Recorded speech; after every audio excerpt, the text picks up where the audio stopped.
மதிப்பிற்குரிய CSK மேனேஜ்மெண்ட்டுக்கு first match துண்டு ஒரு தடவை தான் கீழே விழும் அப்படின்னு சொன்னோம். 2வது மேட்ச்சு துண்டு 2வது தடவை தான் கீழே விழும் அப்படின்னு சொன்னோம். இப்போ 3வது மேட்சும் தோக்கிறத பார்த்தா துண்டு 3வது சீசனாக கீழே விழுந்துரும் போலயே. சஞ்சு சேட்டா, எல்லா வருஷமும் ஒரு 4 மேட்ச்சு நான் தாண்டா பிளேயரு அப்படின்ற மாதிரி சூப்பராக ஆடுவீங்க. அந்த 3 மேட்ச்சை ஆல்ரெடி T20 வேர்ல்ட் கப்பில் ஆடி முடிச்சிட்டிங்களோ? எங்கள் டீமுக்கு ஆடுவீங்களா இல்லையா? அடுத்த மேட்ச்சு கண்டிப்பாக அடிக்கணும்.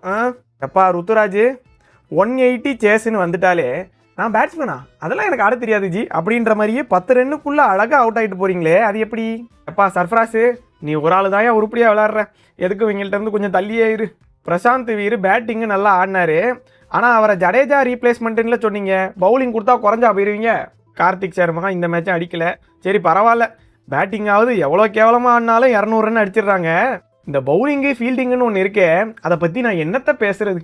ஆர்சிபி ஸ்டார்டிங்கில் ரொம்ப திணறிக்கிட்டு இருந்தாங்க. அப்படி திணறியே 20 ஓவருக்கு 250 அடிச்சிருக்காங்கன்னா எந்த அளவுக்கு நம்ம பவுலிங் இருக்குதுன்னு பாருங்க. நானும் மேட் ஹென்ரி பவர் பிளேயில் நல்லா போடுவார் அப்படின்னு நம்பிக்கிட்டு இருந்தா நல்லா போடுறாரு. இந்த பவுலிங்கை வச்சுட்டு எல்லா மேட்சும் 220 250ன்னு கொடுத்து இந்த சீசன் ஃபுல்லாக இப்படி தான் போகுதுன்னு மட்டும் தெரியுது. நான் கூட ஒரு ஓரத்தில் இந்த ஆர்சிபி மேட்சில் இருந்து கம்பேக் பண்ணிடுவீங்க அப்படின்லாம் நம்பினேன் என்னைய தான் சொல்லணும். போங்க ஐயா ருத்துராஜ், கேப்டன்சி பிடிக்கலன்னா திருப்பி கொடுத்துருங்க ஐயா. ஏன் அப்படி வேண்டாம் வெறுப்பா பண்ணுற மாதிரி பண்ணிக்கிட்டு இருக்கீங்க?